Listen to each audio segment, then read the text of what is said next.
ये लिखते हैं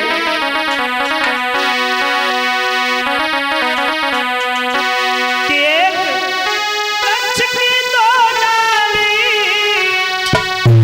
पर किस्मत जुदा जुदा है।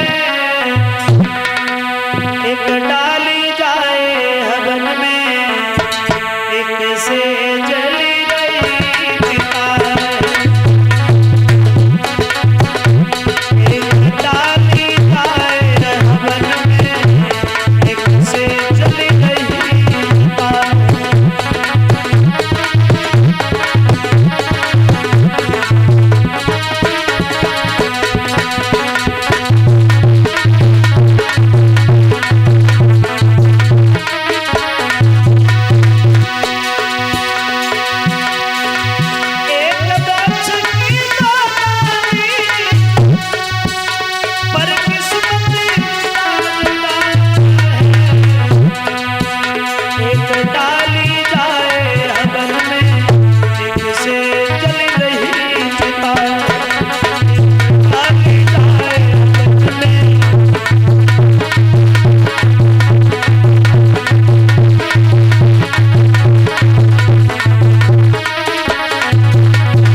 एक बने शंकर जी पूजता, एक सीढ़ी में लगा है।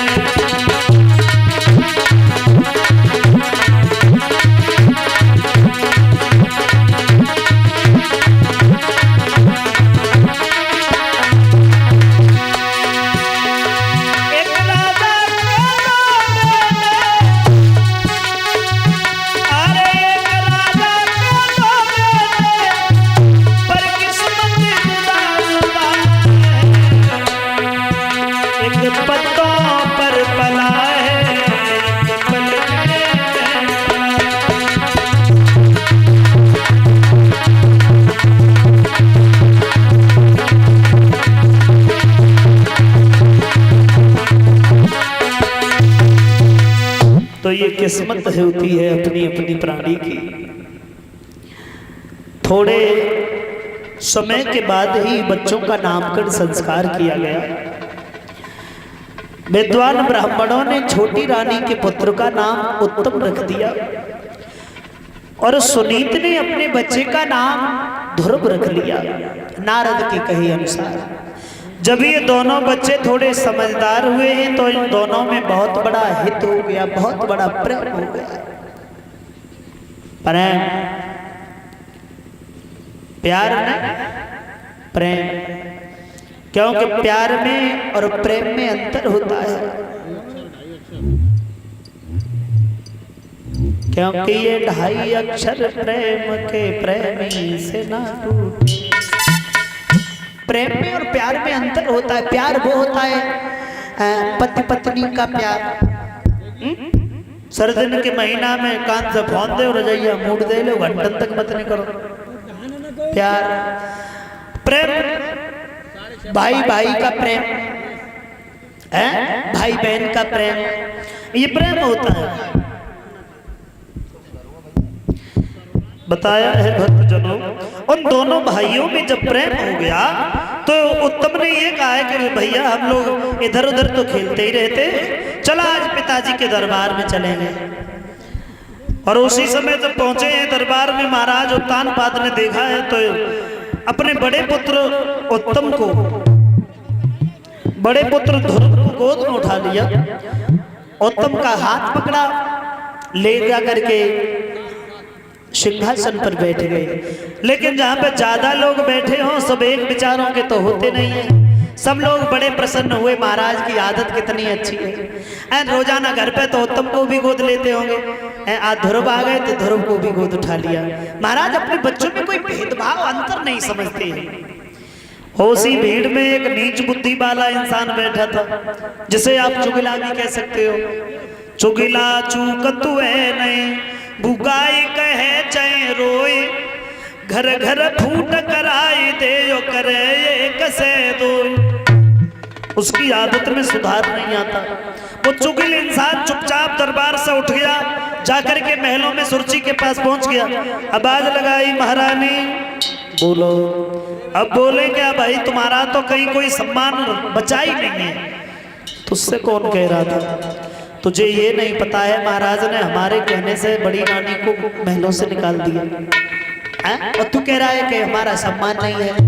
वो चुगले आदमी कहता है कि भाई उसी दासी का लड़का महाराज की गोद में बैठा है, तुम्हारा बच्चा जमीन पे खड़ा है, सम्मान न? ये सम्मान है? हमसे तो देखा नहीं गया इसलिए चले आए चुपचाप।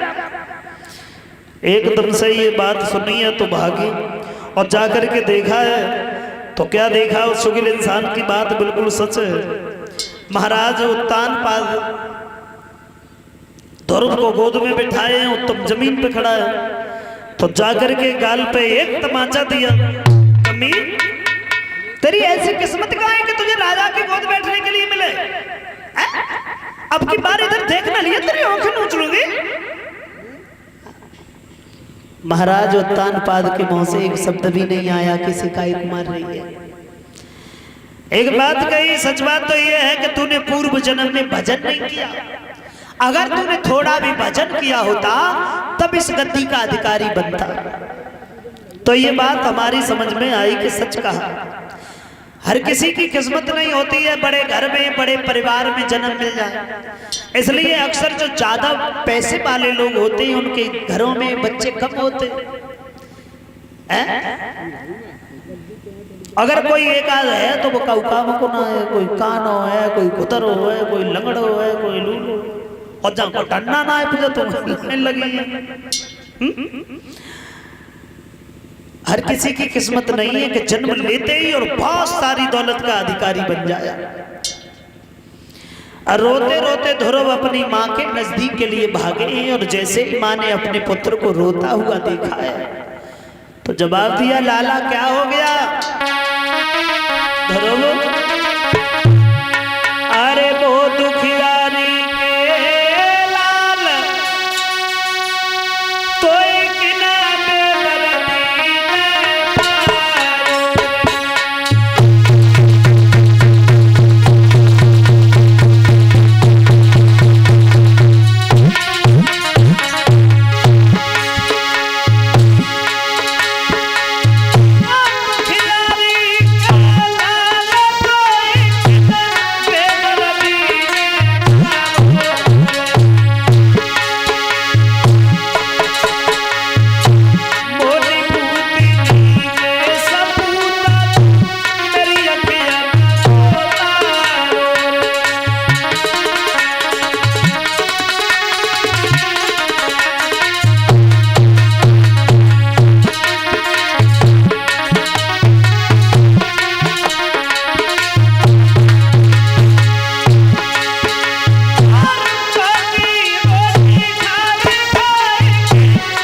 किसने मारा है ध्रुव?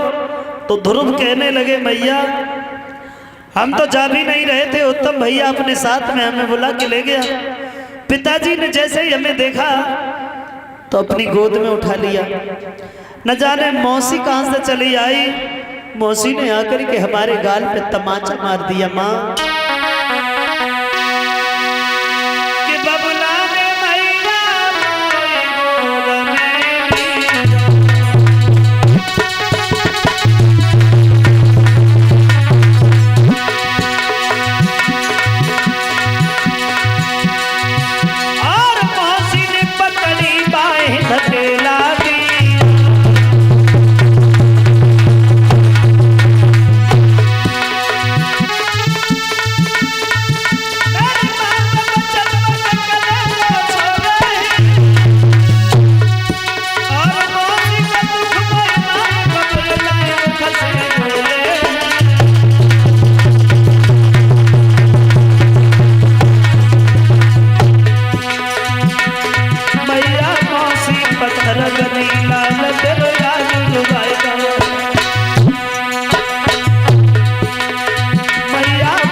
जवाब दिया है, लाला तुम मौसी के मारने से ऐसे रो रहे हो, तुम्हें ये नहीं पता है मौसी में और माँ में कोई अंतर नहीं होता है? मौसी में और माँ में कोई अंतर नहीं होता है।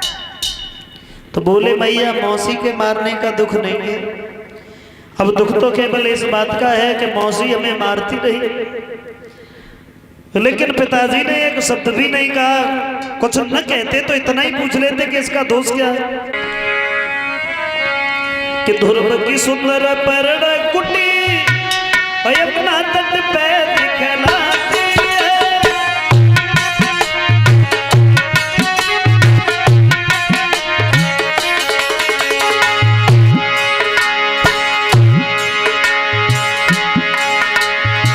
ध्रुव की सुंदर परण कुटी अपना तट पे दिखलाती है,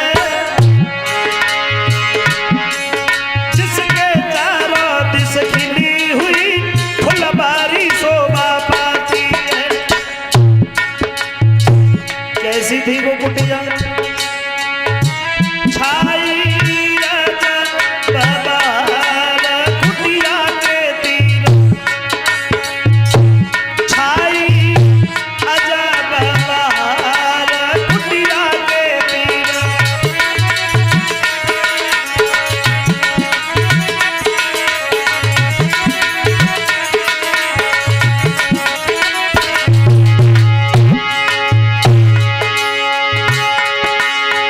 बड़े बड़े जब वृक्ष खड़े हैं और ठंडी चले समीर कुटिया के तीर, छाई अजब बहार कुटिया के तीर।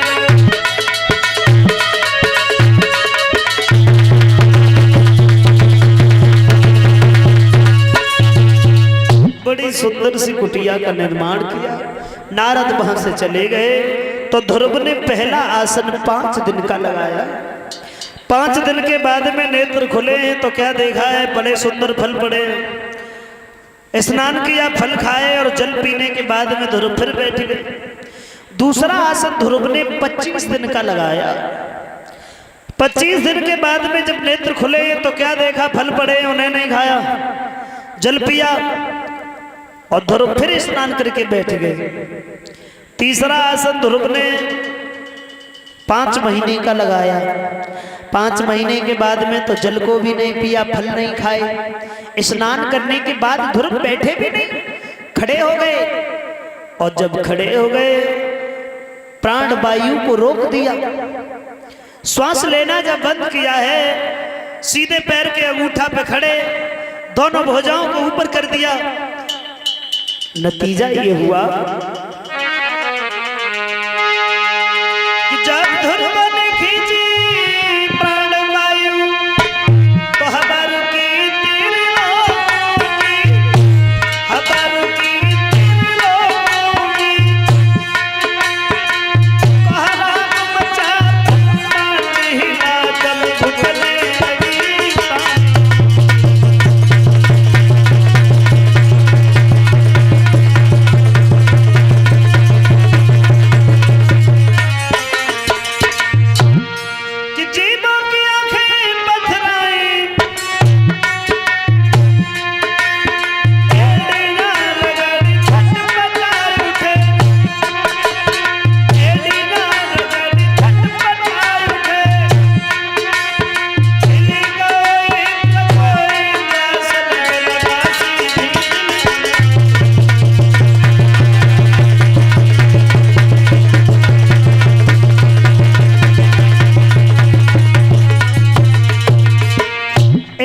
से कोहराम मच गया, इंद्रासन हिलने लगा, क्षीर सागर में उबाल आ गया।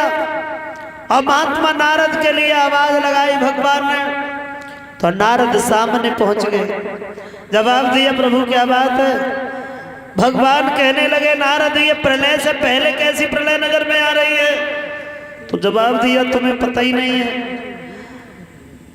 5 साल का बच्चा आया था, तुम्हारे नाम की तपस्या कर रहा है। 6 महीना हो गए और तुम हो जो दर्शन देने नहीं जा रहे हो। जवाब दिया है अगर ये बात है तो फिर ध्रुव के सामने पहुंचने में भगवान ने देर नहीं लगाई, पल मात्र में ही प्रकट हुए हैं। आवाज लगाते रहे बेटा ध्रुव नेत्र खोलो, लेकिन ध्रुव ने आंखें नहीं खोली, क्योंकि जो स्वरूप भगवान का बताया था नारद ने उसे अपने हृदय में बसाए हुए थे। और जैसे ही उस प्रतिबिंब को खींचा है भगवान ने अपनी माया से, ध्रुव जमीन में गिरने वाले थे तो भगवान ने अपने भक्त को गोद में ले लिया। बोलिए भक्त वत्सल भगवान की। अब वही चेहरा है जैसा कि नारद ने बताया था। देखते रहे आंखों से आंसू बहने लगे। भगवान बोले बेटा तुम रो रहे हो, अब क्यों रो रहे हो ध्रुव? ध्रुव कहने लगे हे पिताजी तुम बड़े निर्दयी हो, खबर तो लेते हो लेकिन बहुत बाद में। उस दिन हमें मौसी मारती रही, भाभी बचाने नहीं आए। बोले लाला अगर आज वहां हम पहुंच जाते तो आज तुम यहाँ नहीं आते, हमसे कोई वरदान मांगो। तो ध्रुव ने मना कर दिया, हम कोई वरदान नहीं मांगेंगे। भगवान ने कहा है कि लाला अगर तुम वरदान नहीं मांगते हो तो हम तुम्हें अपनी इच्छा से देते हैं। जिस लोक के लिए देवता राक्षस हमेशा लड़ते रहे वो लोक हमने किसी को नहीं दिया, वो हम तुम्हें दे रहे हैं। बाद में जो ध्रुव लोक के नाम से जाना जाएगा। भगवान ने वरदान दिया तो ध्रुव ने दोनों हाथ जोड़े, प्रभु हमें एक वरदान मांग ले। बोले मांगो, इतना वरदान दीजिए कि हम जब चाहे तब तुम्हारे दर्शन हो जाए। कैसे थे भक्त सतयुग के?